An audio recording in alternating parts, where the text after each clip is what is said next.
Hello friends, welcome back to my YouTube channel with a new video. So today in this video I'm going to show you how to verify bot in Discord. So let's start the video. First of all, subscribe the channel, like the video, and stay tuned for the more updates. Also comment below, tell me if you like this video. So what you have to do, you have to go to your Discord app. After going to Discord app, here you can have to go to the setting. First you must know that you will have to create the server. If you don't know how to create a server, in the last video I tell how to create a server. So first of all, after creating the server, you have to go to your setting and scroll down. There's an option of advanced. You have to click on advanced. After clicking on advanced, there's an option of developer mode. So you have to must enable the developer mode. If you off the developer mode, you will not able to access few features. So what you have to do, you have to on the developer mode.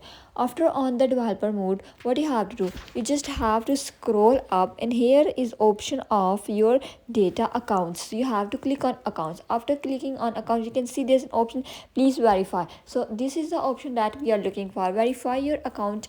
So from here you can check if your account is at risk or not, like if your account is dangerous or not. So here verify your email or verify your number, you can anything you can verify. So this is the method how you can easily verify your Discord app. After verifying this, you have to go to your server and send a message, and then click on bot, and you have to just click on that and also search verify. So this is the option how you can done it quickly. Hope so friend you like this video. Don't forget to hit the bell icon, subscribe the channel, and stay tuned for the more updates. Thank you so much for your support. You can see here I'm going to server. If you don't have create any server, you first of all you have to create your server, because after creating server you are enabled to verify your bot. So here this is the all the option to creating a server. Thank you so much for watching the video.